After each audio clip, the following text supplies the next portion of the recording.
Hello and welcome to March's ECR Wednesday webinar hosted by eLife, the series that aims to give early career researchers a platform to discuss issues important to you in your research career. My name's Emma, and as you're going to learn, I work for the eLife Features team. And today, as well as doing this usual introductory part, I'll also be one of the speakers on our panel discussing careers outside academia. The webinar will begin with us sharing our stories. Then, in the second half of the webinar, we'll be putting your questions to us.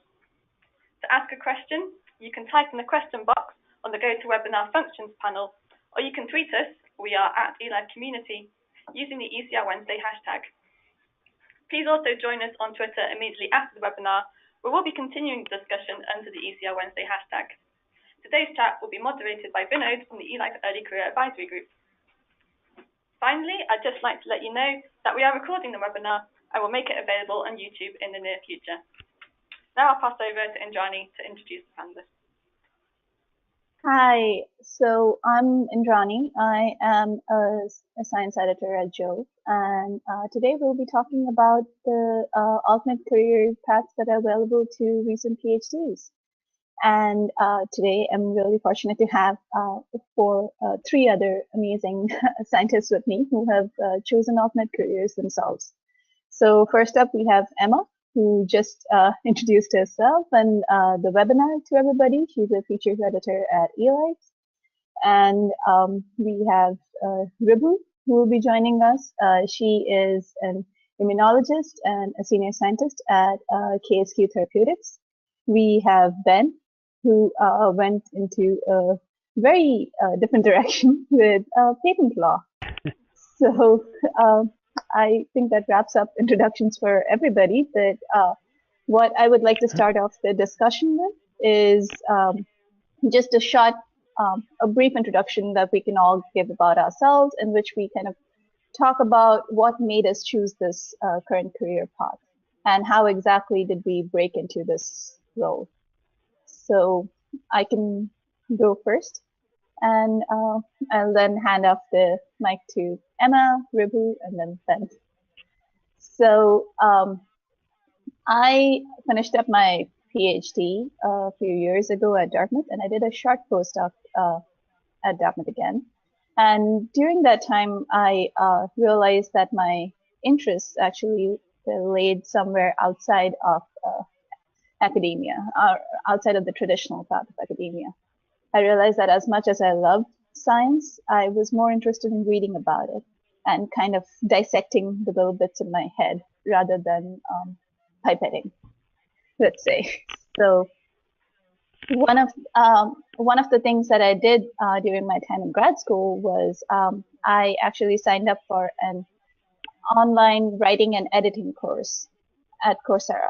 And that introduced me to the concept of editing and reviewing of manuscripts. And I really fell in love with that. I really enjoyed it.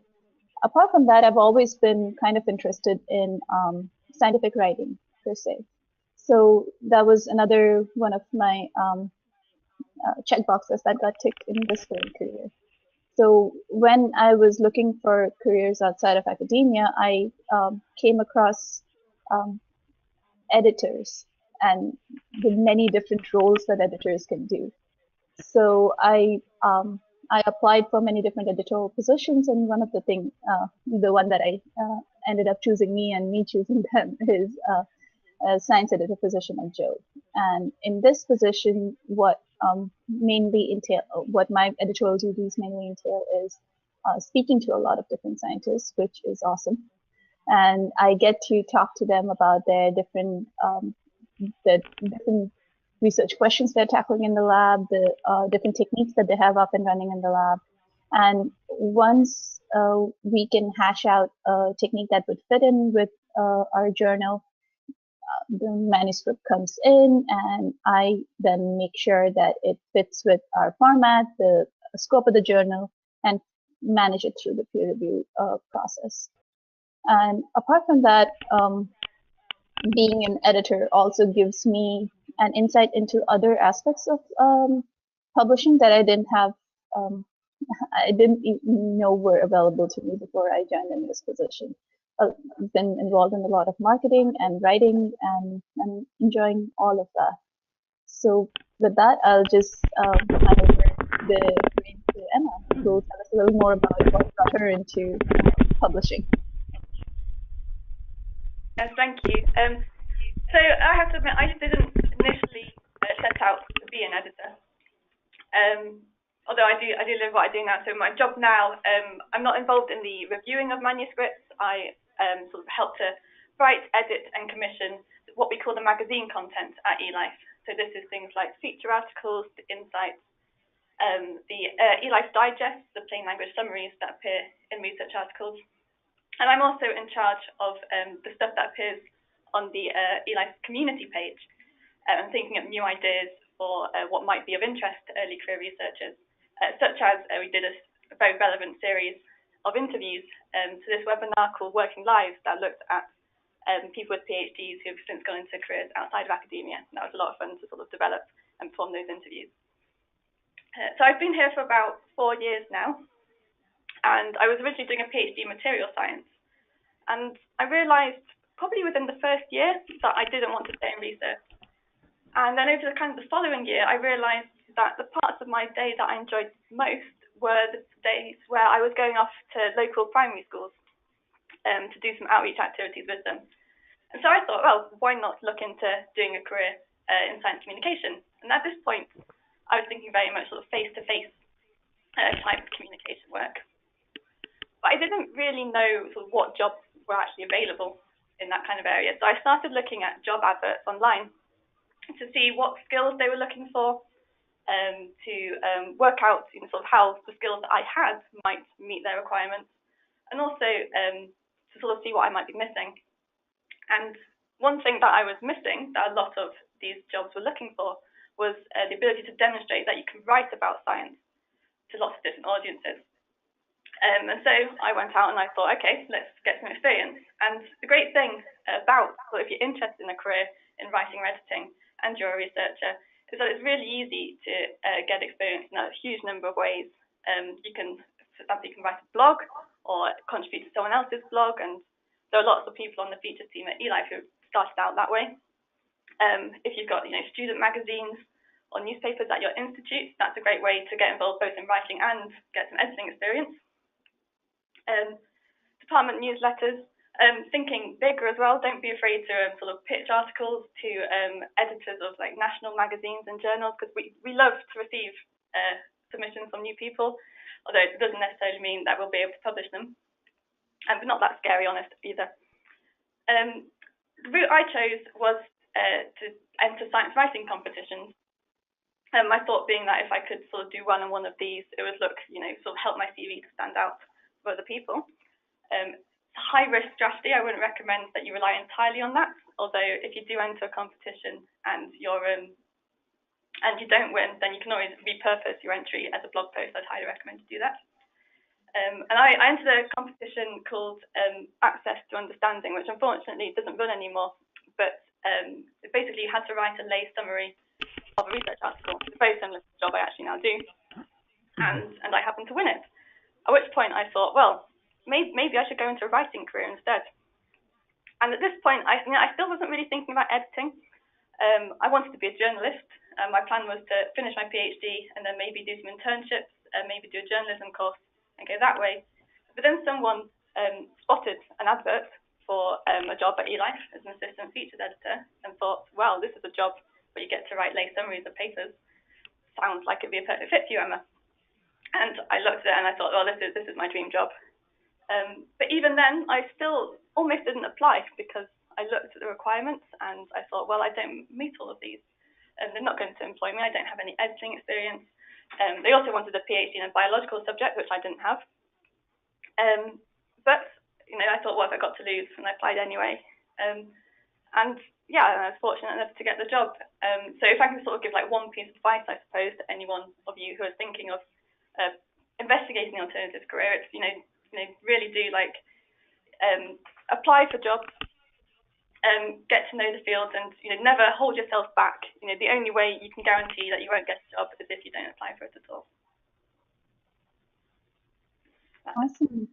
Thank you so much for that, Emma. Reba, do you want to go next? Sure. So hi everyone, I'm Reba Luna. I'm a senior scientist at KSQ Therapeutics. So my career path was actually pretty straightforward. I wanted to be a scientist as far as I can remember, and I loved immunology. So I went to grad school where I studied T cell responses to infection as well as T cell development. It was really great because I could see a direct applicability of this work to health and disease. And then I went for my postdoc where I was looking at how cardiovascular diseases affect the development of the immune system. But while I was doing these studies, it became very clear to me that there's a long gap between doing basic research and being able to take it to clinic. And I came into science to make a drug or a vaccine and help people out. And so then I started talking to people who were, young professors in academia or people outside the industry who were doing bench research to really understand where I wanted to take my career and my interest. And I realized that if I wanted to make a drug and work on a drug discovery project, then if I moved to the industry, I had a higher probability of doing that. And that's when I really, made the decision to leave my academic research behind and go towards a company where I could be involved in these studies. And so here I'm at KSQ Therapeutics and enjoying my life. Thank you so much, Reba. Ben, do you want to go next, please?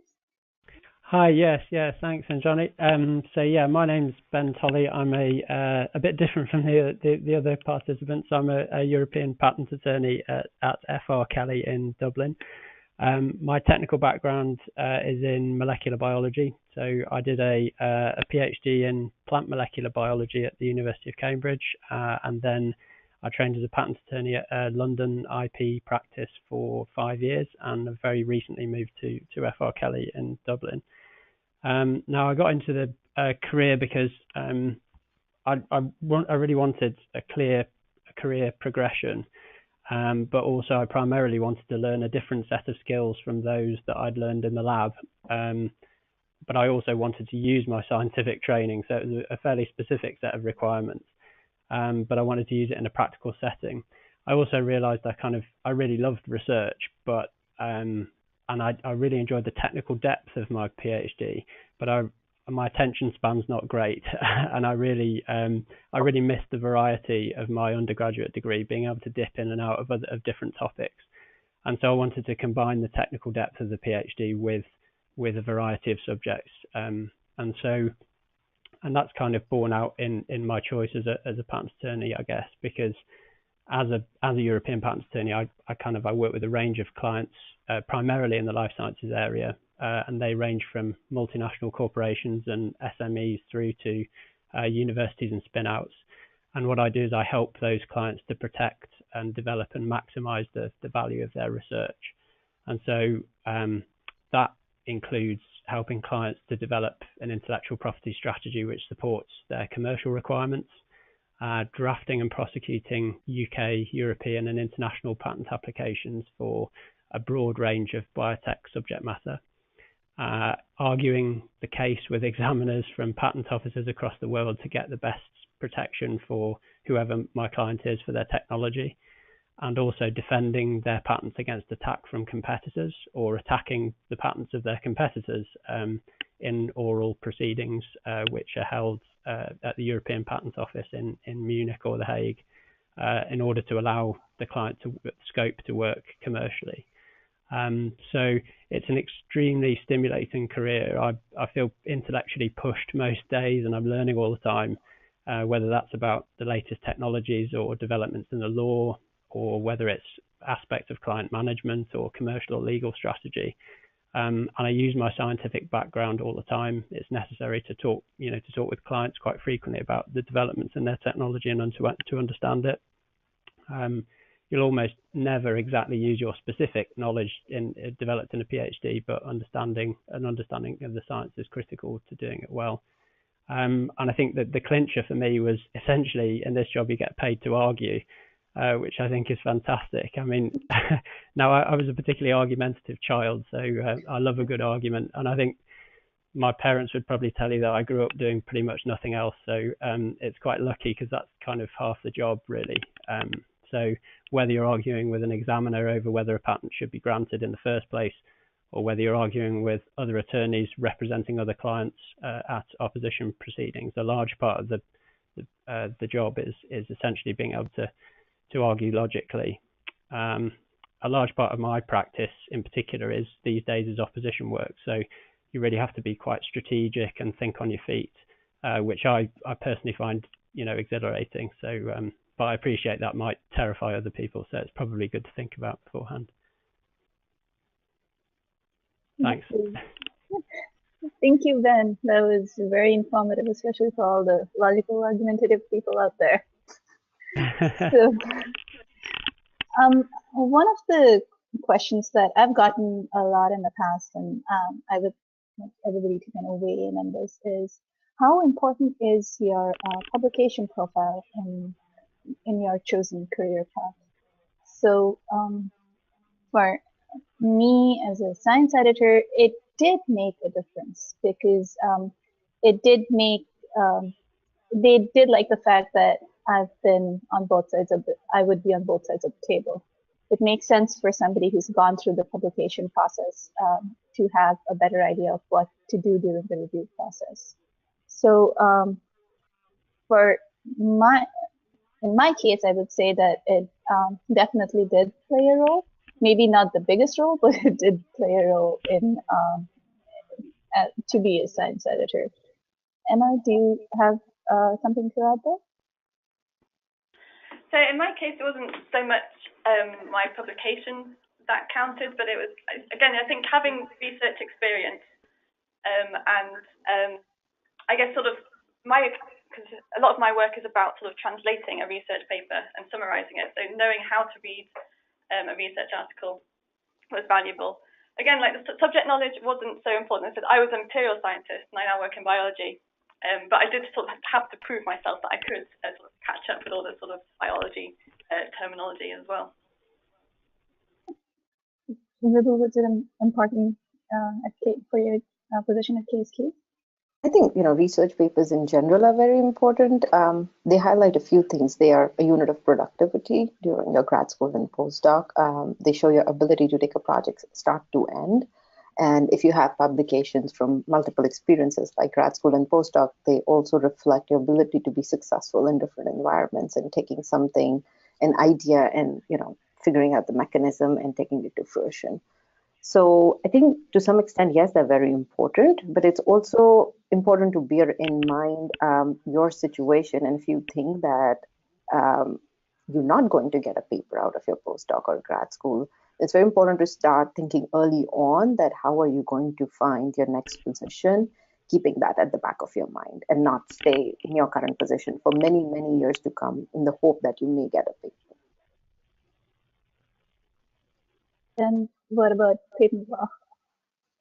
Yes, I'd echo what some of the other participants have just said there. I'm not sure it was a huge part of the application process in terms of actually, having published any papers. I mean, as it happened, I had, but I'm not sure it was determinative of whether you were successful in the application process. I think it was more about, being aware of what the content of the paper was, what the requirements of research and the standards were to achieve a publication in a peer-reviewed journal. Being able to look at data in a particular way and being able to analyze it, and how you might present that and how you might present arguments around that as well. I think was probably the most important aspect of the application process that related to publications, at least. Certainly when I applied, I was asked quite a bit about the research projects that I'd carried out in quite a lot of detail, actually, and I was required to talk about those in quite a serious amount of depth. So I would say at least having been through the publication and the peer review process kind of helped me do that, I suppose.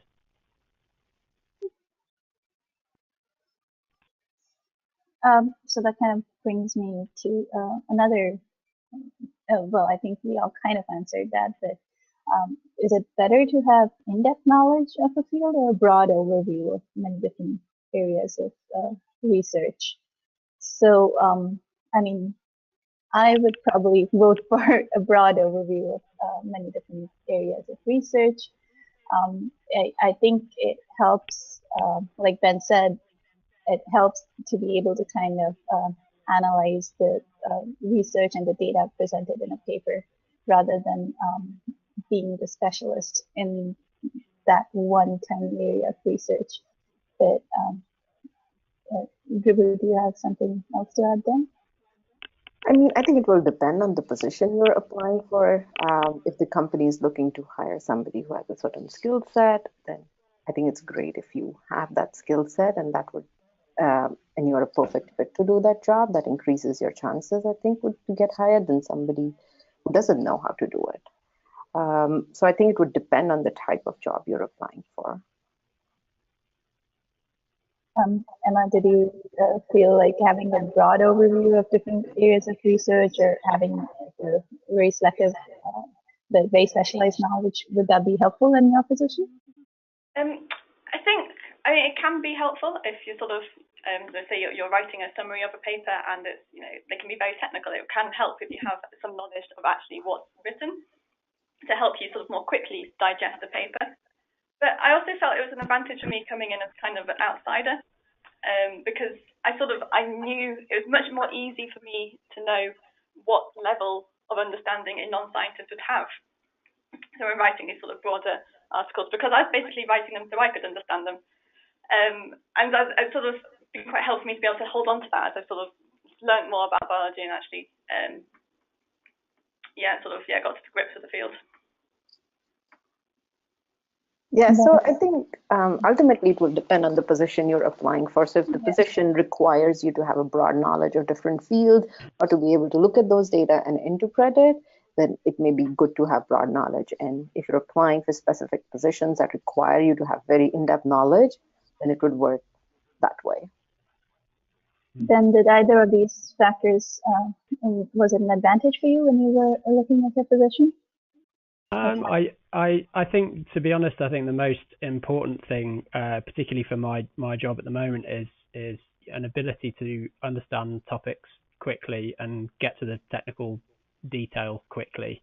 I mean, I'm probably on a day-to-day basis, I'm probably handling on average about 4 or 5 different types of patent application during the day, or types of technology. So an ability to, but you're under time pressure. So you're often the client hasn't got infinite funds, so you're under time, and your time, I guess, is relatively expensive for them. So they're asking you for your advice on a particular topic. So they want you to be able to get on top of the topic and to the particular issues at hand very quickly, and then be able to come out of that and then go into another completely separate technology and be able to get on top of that quickly as well. So, and see where the issues are.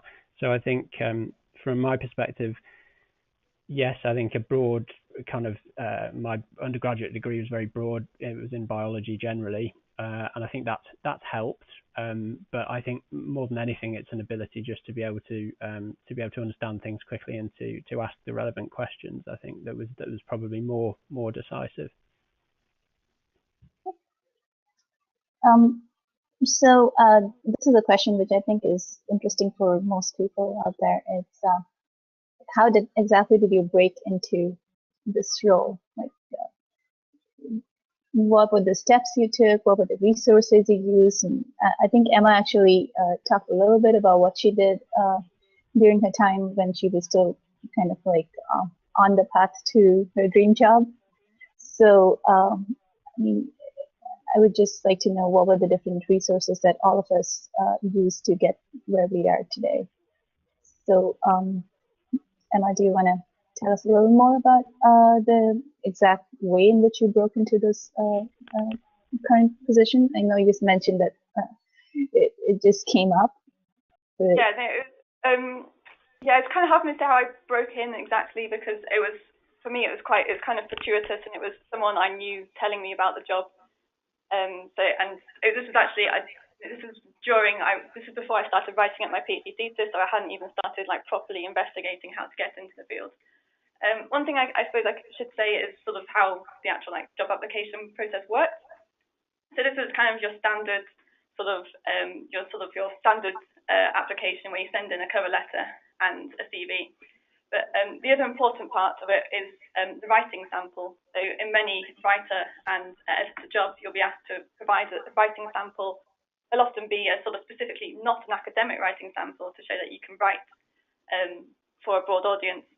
And I think that's the thing to really kind of concentrate on if you are interested in this field, sort of getting a really nice little sample in place. It doesn't have to be a published sample, although I think that helps as well if you can sort of say that it has been sort of, given a stamp of approval by another editor somewhere. I'm glad you brought up the writing sample. So that was actually something that was part of my job interview process as well. I had to provide a writing sample, and I also had to review and edit a sample manuscript. So that was, again, one of the ways in which I kind of broke into this role, because, and apart from that, like I mentioned, there was some coursework that I'd done related to writing and editing, which also kind of made my resume a little stronger when they were considering different people for this role. But I'm sure the process is different for different positions. So, Reba, you want to tell us about your journey? Yeah, so when I started thinking about moving out of academia into industry, I reached out to a lot of people, were fellow graduate students who had made the transition, people I met at networking events, and sometimes just cold emails, trying to understand what was the industry like, what did it take to get in there. And MGH also, where I was a postdoc, had a lot of events where they would have career panel discussions or networking events, or you could visit a company with them. So that gave you like an insight into what a career in industry could look like. So that's how I got started. And then I met with a lot of people. I applied for a lot of jobs online. There are a lot of recruiters also who are there who you could reach out to, and they can help you match to the right position. And I would say a big part of breaking into the new career would be to network with people who are already in the industry. Then you had very specific requirements when you went job hunting. So could you tell us a little more about that? Yeah, sure. Yeah, I mean, I think, well, actually, that's an interesting point. So the specific requirements actually came from, I actually decided to, I just finished the PhD, and I'd kind of, I was talking to various labs in, I think mostly in America, about potential postdoc positions. And I just decided, I think at that point, this is not easy, but this is the straightforward path would be to go and do a postdoc.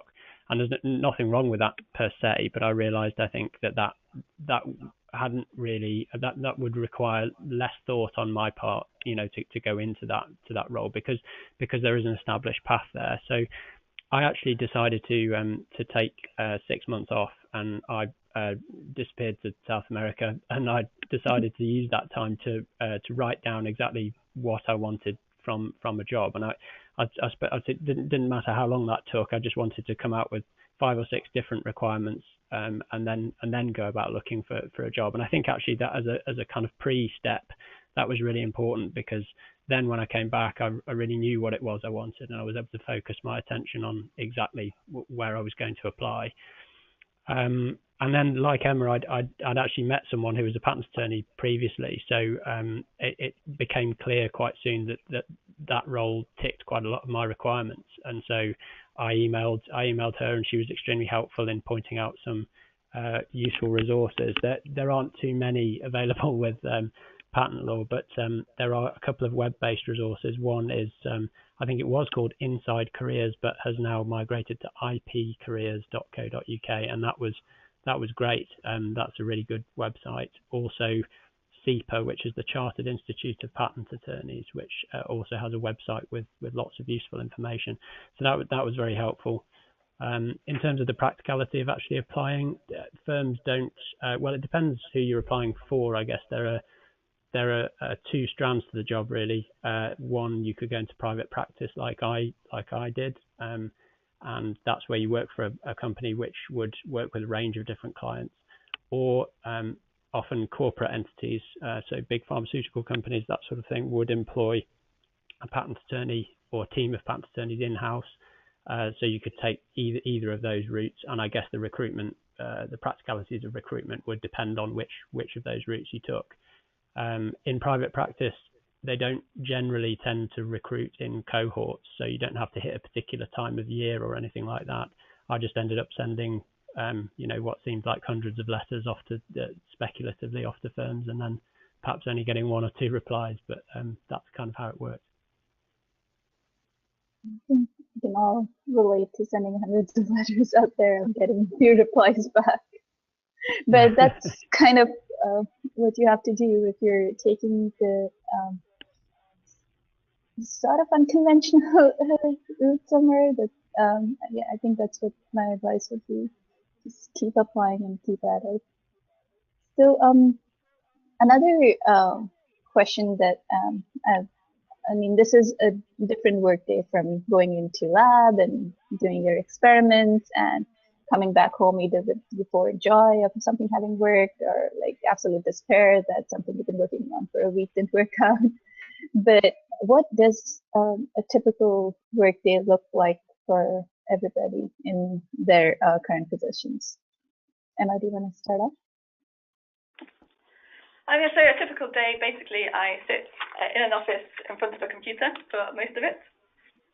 We might have a few meetings, either sort of amongst our features team to discuss what we're working on this week, or with other teams in eLife on like sort of cross-departmental projects. But on a typical day, I probably work on probably like 3 or 4 different articles of varying lengths. So I might work on a couple of the digest, the little summaries that we do of the research articles. I might have a longer feature article that I might be editing into shape. I might even be sort of sorting out peer reviews for some of the feature articles.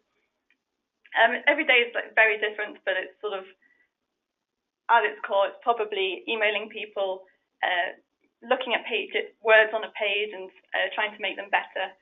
And yeah, that's probably it. It's more exciting than it sounds, I swear. No, I can attest to that. That's very similar to what my workday would look like. It's a lot of emailing people, and I sometimes have to talk to a lot of the different scientists over the phone. It's a lot of exchange of ideas about like, does their research fit in with the scope of the journal? It's a lot of staring at pages of text and making sure that everything's in order. But apart from that, it also involves like sometimes interactions with other sides of company life or publishing that I wouldn't have had in the past. I've ended up working a little more with marketing now, and that is an opportunity I wouldn't have had if I hadn't been in this current position. I also end up writing for the blog at Jove, and that is again a privilege that I wouldn't have had otherwise. So there are things that sound maybe not so interesting, but overall it's a very interesting day. Yeah, so my day is very, very similar to a typical bench research day that you've had during your grad school or postdoc. You are working on one or more projects. You normally have your experiments planned. So you come in, you do your experiments. We still, we look at our data, put it in our PowerPoint, send it out to our collaborators. There's a lot of, you work in a really cross-functional team, so it's not like you can do the project on your own. You actually wouldn't really have either the time or the skill set that is required to do. So in those situations, you want to make sure you're communicating well with your colleagues, sharing data or asking them for their expertise if you need their help in designing or executing your experiments. So it does require a lot of emailing and very good communication skills to be able to perform such tasks. Besides that, if you're managing, you have a team that you manage, and you have people who are reporting to you like I do, then I'm also involved in helping them plan and execute experiments, training them. So that also takes up a big part of my day. Ben, do you want to tell us about a typical day in Peerreview? Yeah, sure. So I guess it kind of depends what my time's taken up doing at the time, really, which is not really a particularly good answer. But I think it can vary. I'm often, so a lot of it is email based, like you guys. Whether most of it will be responding to, most of the day will be responding to instructions from clients, so or actually soliciting those instructions. So I mean, basically the job is to advise clients and on a route to take to help them protect their technologies. So often that means asking them what their commercial requirements are, and then figuring out a strategy to do that, and then putting that into practice. But day to day, I'd be answering emails from clients or associates who are based in other jurisdictions. So based in the US, for instance, if a client that I represent wants protection in the US, we would engage people who are essentially sort of my equivalent in the US to actually carry that out. So there'd be a lot of back and forth between me and the client and me and perhaps one or more associates. So that would be the lion's share of the day, and then depending on what else is on the cards, if I was drafting a patent application, I'd have a lot of engagement with researchers like Reba and talking about how the invention works and what the essential requirements are and the limits of it in order to define it properly and get a good search from the patent office. And then if it's an application that's already been filed and I'm arguing with an examiner, it would be responding to essentially letters from the patent office and arguing the toss with them over whether something should be granted in the first place, and perhaps talking with the client about potentially concessions that could be made on their part in terms of the scope of protection in order to push the application through. And then if it's an already granted patent that's been attacked or I'm defending it, then that generally means that I'm not in the office. I'm in essentially a courtroom in The Hague or Munich, and then essentially sort of standing up and making a fool of myself trying to defend the thing or trying to attack it. So that's the sort of variety of things, but a lot of it is, I think someone once described it as glorified letter writing, which is probably a good description, I think. Thank you so much for that, then. That I guess we all have very similar yet very different days. Yeah. So another thing that I would like to talk a little more about before I guess we get into questions from the audience is what was one of the hardest adjustments that you had to make when you moved from bench science to your current role, even if that be industry science? Like, what was the hardest part, and also maybe what's like the best part about your current role? So I guess for me, one of the hardest things that I had to come to terms with is probably the sitting in front of a computer and the glorified letter writing part, I guess. It was a change because, like, in a lab, I was used to running around doing experiments, and I was used to thinking about things a certain way and planning out my day a certain way, and that was just not applicable in any shape or form anymore. So I think I struggled with time management a little bit when I came into this position. I struggled with what should take priority over what, because this was something I was kind of learning as I went. And I think one of the best things about my current position is I get to decide what my day looks like. I have complete freedom in where I can carry out my work, mainly because it's mostly done on a computer. I can take it home with me if I wanted to. I can stay in the office if I wanted to. And but my absolute favorite part of my position is I have weekends. I mean, this is something that I think a lot of people in lab can relate to. A lot of times there are no weekends, and that's just the nature of the beast. That's just how it is. But with my current position, I know now what weekends feel like, and I really enjoy that. So with that, I'd love to Emma. Yeah, I have to say, largely those are the things I found as well. Yeah, 9 to 5 jobs. I love having a job that I can leave at the end of the day and just not think about it anymore. It's so good. I mean, I didn't really feel many negatives actually about leaving research. It wasn't that I disliked research. I enjoyed doing the experiments, but the whole career thing, I was just glad to be gone, really. God, what was I going to say? There's something else. I've forgotten. I'm just delighted. Great. Ribu, you still have bench work to do, so I'm sure there are different positives and negatives you bring to life. Yeah, so actually some of the concerns that you shared are pretty much the same.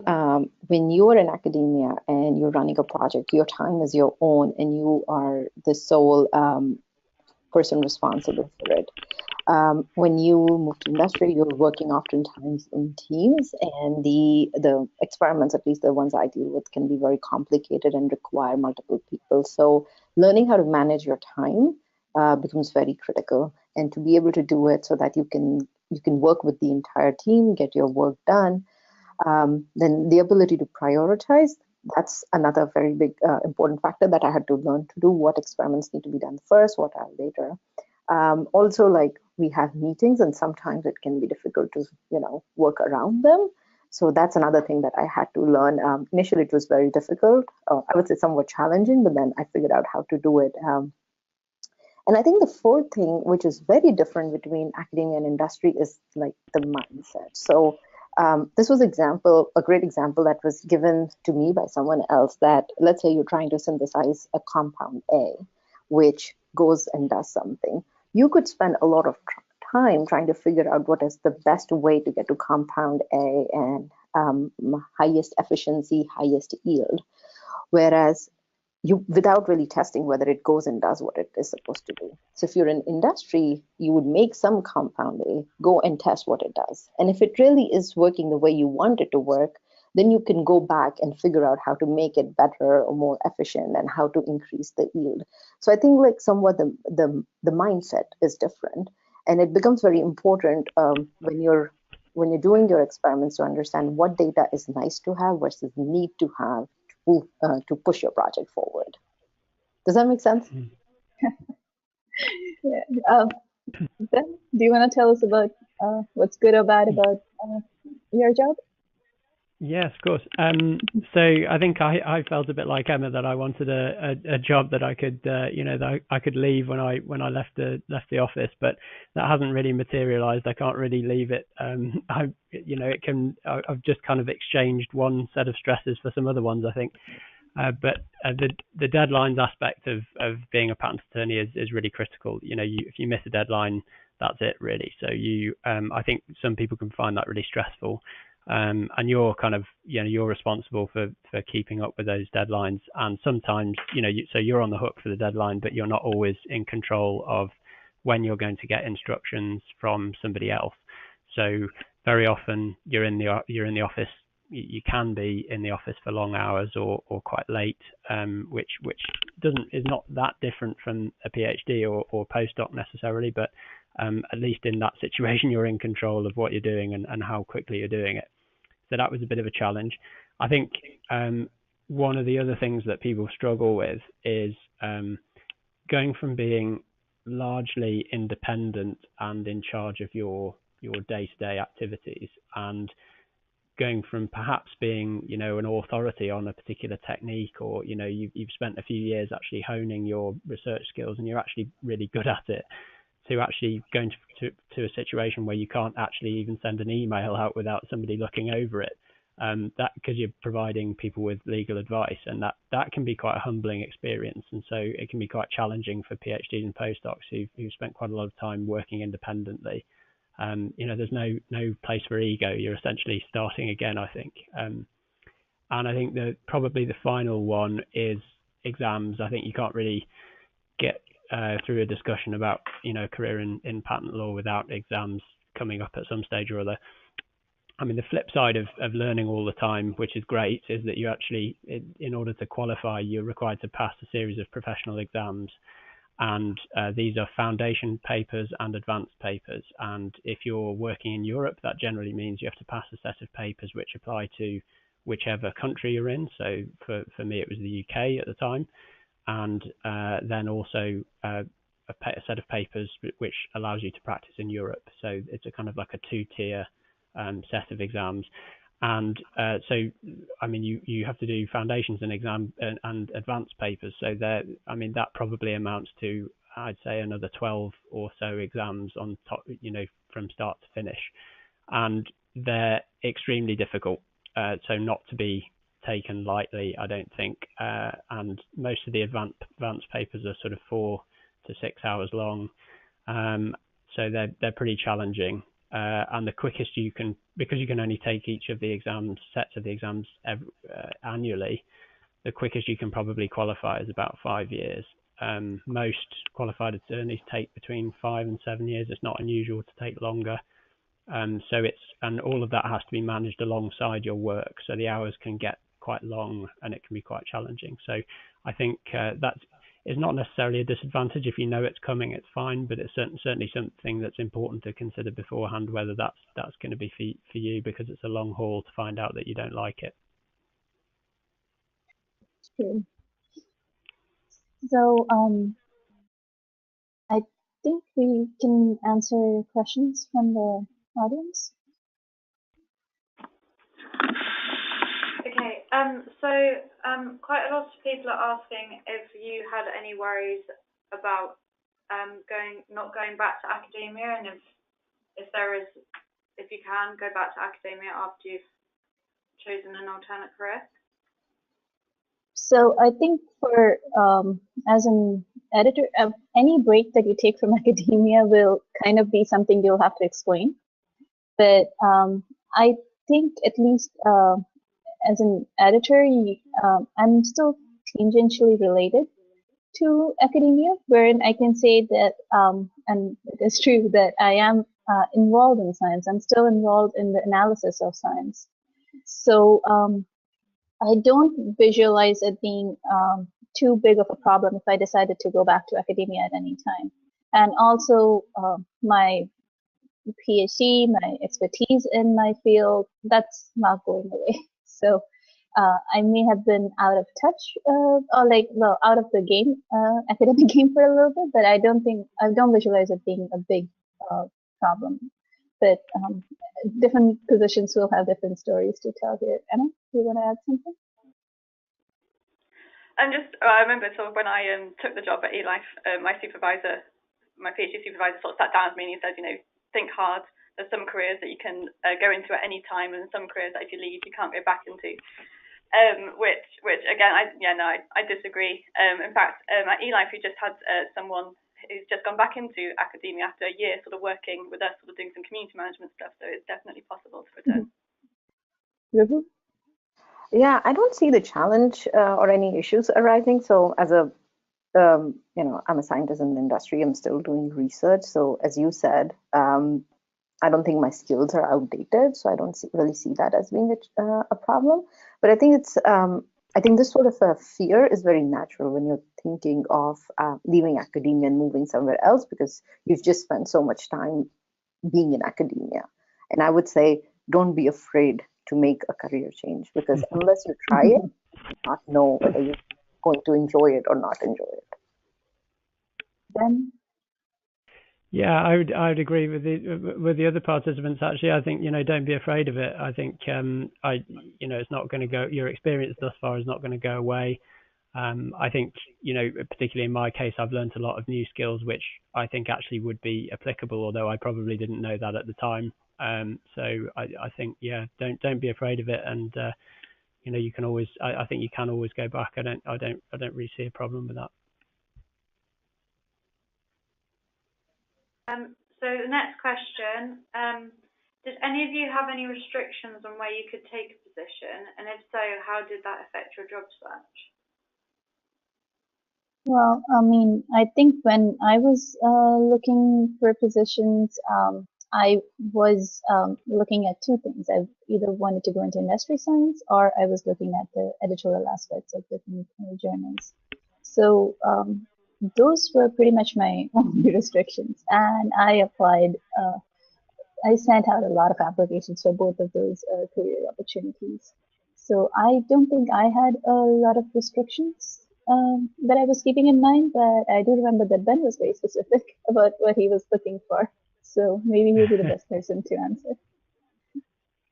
Yeah, I mean, I'm not quite sure what's meant by restrictions, but I mean, I had a series of specific requirements, but that was mainly in terms of the type of job I was looking for, rather than necessarily location or anything like that. So I mean, I was kind of open to moving anywhere really to get any kind of different experience if that was available. So I think being as open as you possibly can to any kind of change is always a good thing. But because often you find that you make decisions which you're not necessarily expecting to make in the first place, and they turn out to be very good. So I'd be as open as I possibly could. But in terms of restrictions, not really. But I don't know if that would be true across people in patent law. I think if you're applying for a job in the UK, I specifically looked at London firms, because that was mainly because it was a risk mitigation strategy on my part. I knew that most of the patent law firms in the UK were based, or had at least had an office in London, and I thought if I ended up getting a job with one of those firms, and I didn't particularly enjoy the work environment, but I enjoyed the job, then I could potentially move between firms relatively easily.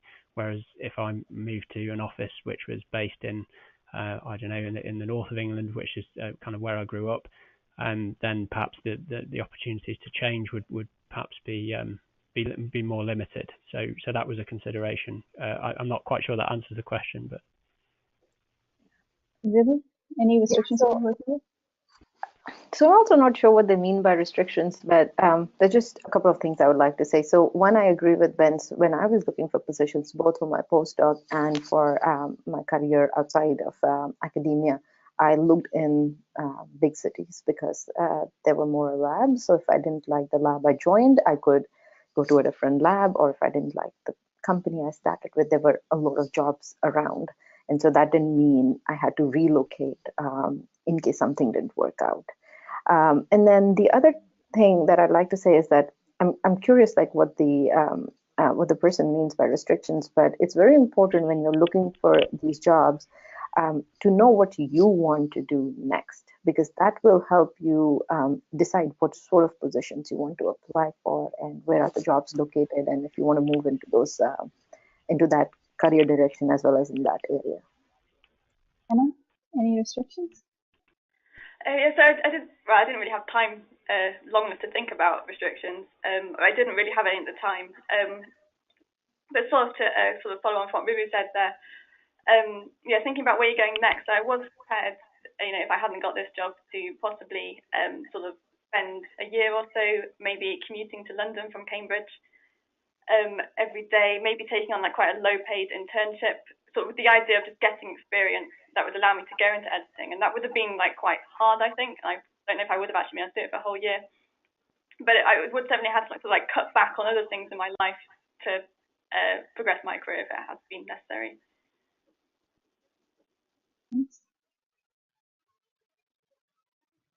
Another question quite a lot of people are asking is about does a short postdoc look poor on your CV, or because it indicates that you have less pre-publication or completion of a project, and will that help or affect your job prospects in any way?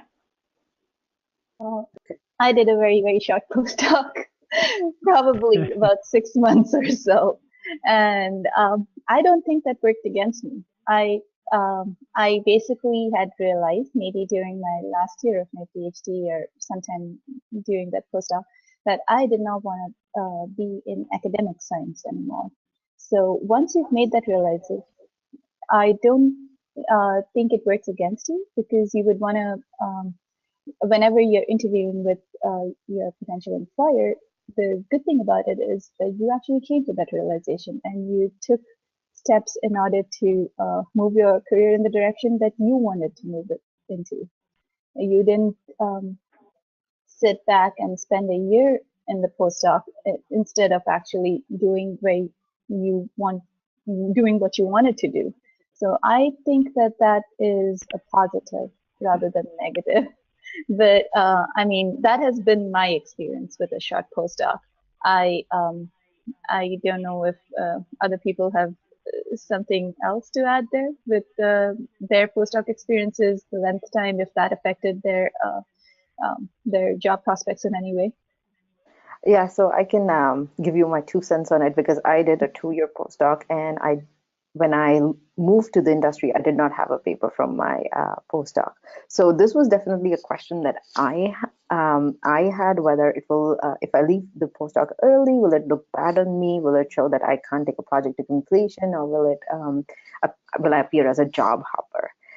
But as Indrani said, when I spoke to other people, it became very clear to me that if staying in my postdoc was something that I did not want to do, then it was better to make the move as soon as you start having this realization. And the second thing to think about is, if you are again stuck in a dead-end project where you don't think you're going to get a paper, then I think it's better to move earlier than later.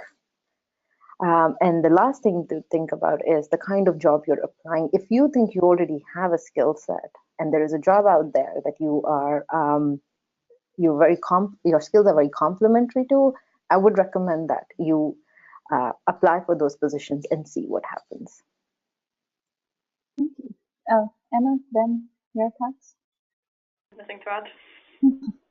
I don't have much to add. I mean, I didn't do a postdoc, but I would say that I would agree that, you know, generally it's a positive thing to recognise that you didn't necessarily want to do it early.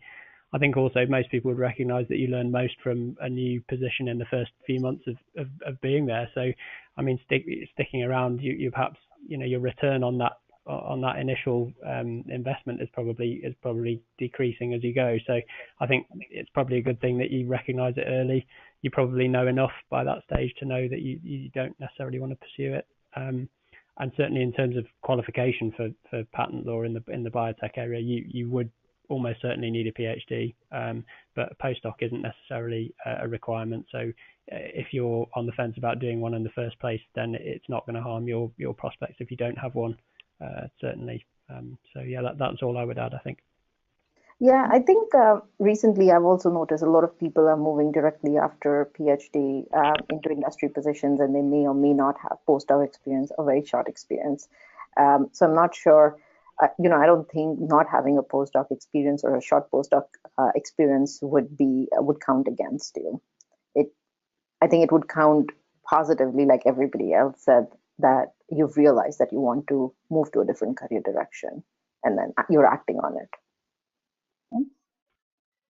One last question before we finish.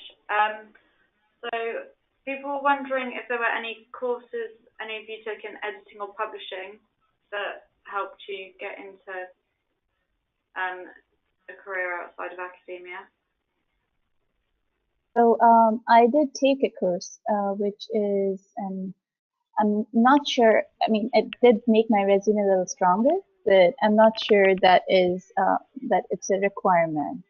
But there is a course available on Coursera that I took, which is about writing and editing, exactly.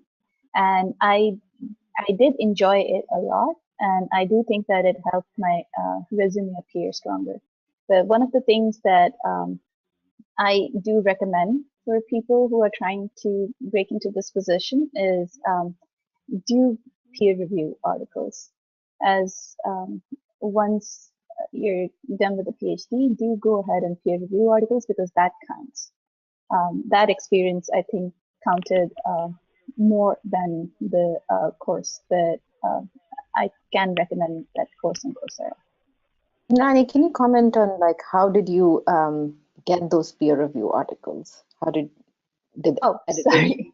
I think that would be just reach out to journals and offer yourself up as a peer reviewer. Pretty much, I think everybody does it more or less. You can reach out to journals, hand over your CV, and offer up yourself and your expertise as a peer reviewer. And whenever they find an article that comes around which matches your field and your expertise, they'll reach out to you. And once a journal is comfortable enough and knows that you are a good peer reviewer for them, you'll get more and more manuscripts from those specific journals too. I think that getting the first manuscript from a journal is the hardest part. But yeah, just reach out to different journals in your field and just offer your services as peer reviewers. I really, you have some experience here. So. Yeah, so I also peer reviewed for many journals, and I just wrote to them. I really enjoyed doing it. It was a good way, personally, for me to learn about different science, which is not the exact project that you're working on. And yeah, you write to a lot of journals. It's hard to get the first paper to review, like Indrani said, but after that, it gets easier. Emma, any coursework that you took? No, I didn't do any formal courses. I did a few sort of, my university did a couple of sort of science communication courses that I found useful. That was more face-to-face. I would really say I think the most valuable thing if you want to write about science is just to practice it and get the experience. Yep. I think that's all the time we have today. So thank you so much. Bye, everyone. Bye. Thanks, guys. Bye. And bye.